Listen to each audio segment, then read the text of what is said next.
Então, gente, vale a pena.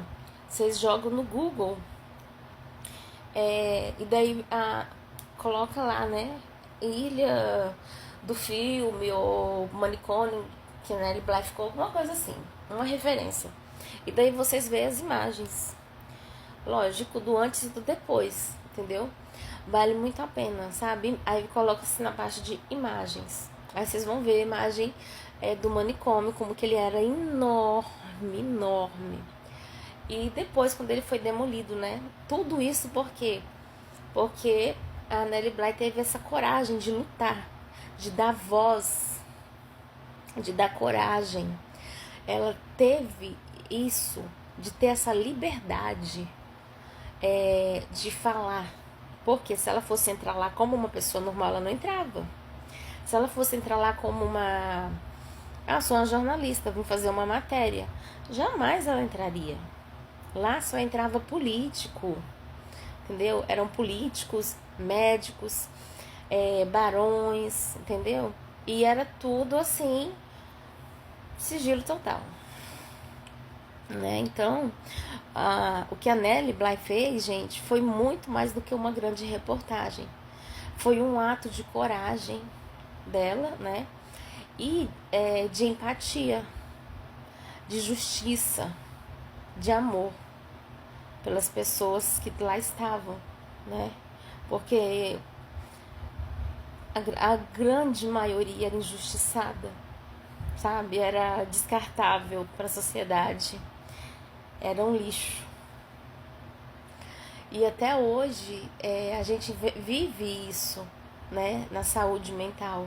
É o que se chama de psicofobia. Por que eu dei a cara para bater um dia fazendo vídeo sobre esse tema? De tanto sofrer de psicofobia, de tanto eu ter que me esconder, mascarar da sociedade, que eu tinha depressão, que eu tinha um transtorno, chegou um dia que aconteceu uma coisa na minha vida, lógico, né? Sempre tem que acontecer para marcar. E a partir desse dia eu falei, gente, chega, deixa eu viver, deixa eu mostrar, deixa eu falar quem realmente eu sou. Quem quiser aceitar, aceita. Quem não, problema da pessoa, né? E daí foi quando comecei a fazer vídeos no YouTube. Tem 1000 e tantos vídeos meus no YouTube. E do YouTube eu fui passando para as outras redes e aí fui ganhando seguidores, fui ganhando curtidas, né? Isso pra mim já é tudo, porque eu vou falar pra vocês, quando eu tô muito estressada, nervosa, ansiosa, sabe o que eu faço? Eu ligo a câmera e vou filmar. Vou contar a história. Gente, eu termino, parece que eu, assim, sei lá, faxinei uma casa, lavei uma trouxa de roupa. Super cansada. Por quê? Porque eu coloco o meu mental para trabalhar, estudando o que eu vou falar. E também aqui, ó, quando eu tô falando com vocês, né? Então, assim, a gente cansa mentalmente. E é nesse cansaço que o meu estresse, a minha ansiedade, aquela raiva, aquela compulsão vai embora. Sabe? Então, assim, pra mim, não é uma fuga também. Mas é uma coisa que eu faço com muito prazer. Sabe? Então, voltando à história, a Nelly não denunciou um sistema em falhas em busca de fama. Ela não queria fama, gente, entendeu? Ela fez isso porque mais de 1.600 mulheres sofriam em silêncio e alguém precisava devolver a elas uma voz. Nelly entrou voluntariamente na escuridão para mostrar ao mundo o que acontecia ali dentro. E quando saiu, garantiu que ninguém pudesse simplesmente fingir que não viu. Né? Esse foi o relato que eu li para vocês. Então, gente, eu não vou mostrar as imagens, né, para vocês, porque até então eu já deixei aí, né? As imagens tudo direitinho, contando um pouquinho da história da Nelly, né? Que pediu ser louca para poder entrar no manicômio, né? E o que ela encontrou lá dentro mudou para sempre o tratamento das doenças mentais. E, lógico, o tratamento das pessoas também, né? Aí aqui tem a foto. Que eu postei, tem a foto do manicômio, que ele é enorme, né? Durante 10 dias, né, ele presenciou vários abusos físicos, emocionais, psicológicos que os pacientes sofriam. Serviam comidas estragadas, às vezes já com bigatos, para as mulheres comerem. Os banhos eram apenas banhos gelados, mesmo a temperatura estando negativa. Eu me lembro que na hora de dormir, as mulheres geralmente se juntavam, sabe? Juntava todo mundo, juntava elas, juntava os cobertores para poder se aquecerem, né? Mesmo a temperatura negativa. O local onde ficavam não era limpo, não havia cobertores e algumas pacientes eram drogadas com medicações, né? E espancadas pelas enfermeiras diariamente.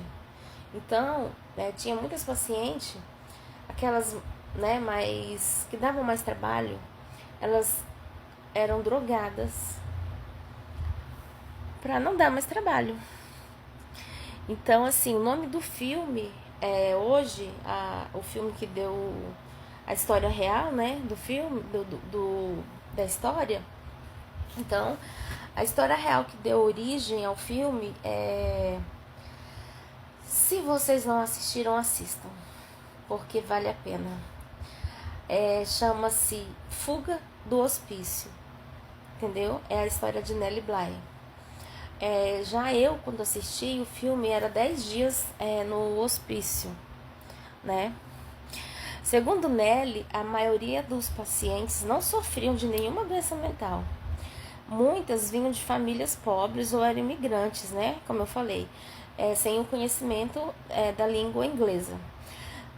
Sem entender o que diziam, as enfermeiras, os médicos achavam que elas estavam falando coisas por coisas sem sentido. Conforme os dias foram passando, a Nellie chegou, é o que eu falei para vocês, né? Conforme os dias foram passando, ela chegou a duvidar da sua sanidade, de tanto abusos que ela era submetida. Gente, e o filme vai passando. Quando ela dá por si, que foram buscar ela pensou que não iam mais. Porque lá não tinha o dia 1, dia 2, dia 3, lá não tinha um caderninho, lá não tinha uma agenda, sabe? Então, assim, ela foi perdendo a noção do tempo. E pra ela já tava lá, esquecida há muito tempo. Então, ela perdeu a noção do tempo quando falaram, não, mas passou os 10 dias, certo? No filme demonstra muito bem isso, ela não acredita. Pra ela passou, sei lá, séculos, né? Então, assim, gente, presta atenção. No filme, A Fuga do Hospício, a gente acompanha uma jornalista que entra no sanatório infiltrada, fingindo estar doente, só para conseguir descobrir o que realmente acontece lá dentro. Ela chega com um propósito, mas logo percebe que o lugar é muito mais pesado do que qualquer coisa que ela imaginava. As mulheres vivem cercadas por medo, maus tratos e silêncios. Completados 10 dias, ela foi retirada somente com a presença de advogados.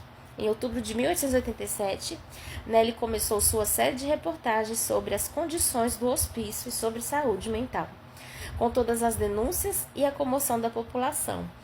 Ao caso, verbas e reformas foram feitas no local para melhorar o tratamento que as mulheres recebiam, né? A reportagem resultou no livro 10 Dias em um Hospício e tornou Bly uma das jornalistas mais famosas dos Estados Unidos na época. Ela ganhou sua própria coluna e se consagrou em histórias do tipo. Em uma delas, conseguiu ser presa para investigar as condições na cadeia. Em outra, tentou comprar um bebê recém-nascido para expor o tráfico humano ilegal de crianças. Essa reportagem vocês encontram na BBC. E então a nossa história de hoje foi essa, né? A história da Elizabeth Curran, que o mundo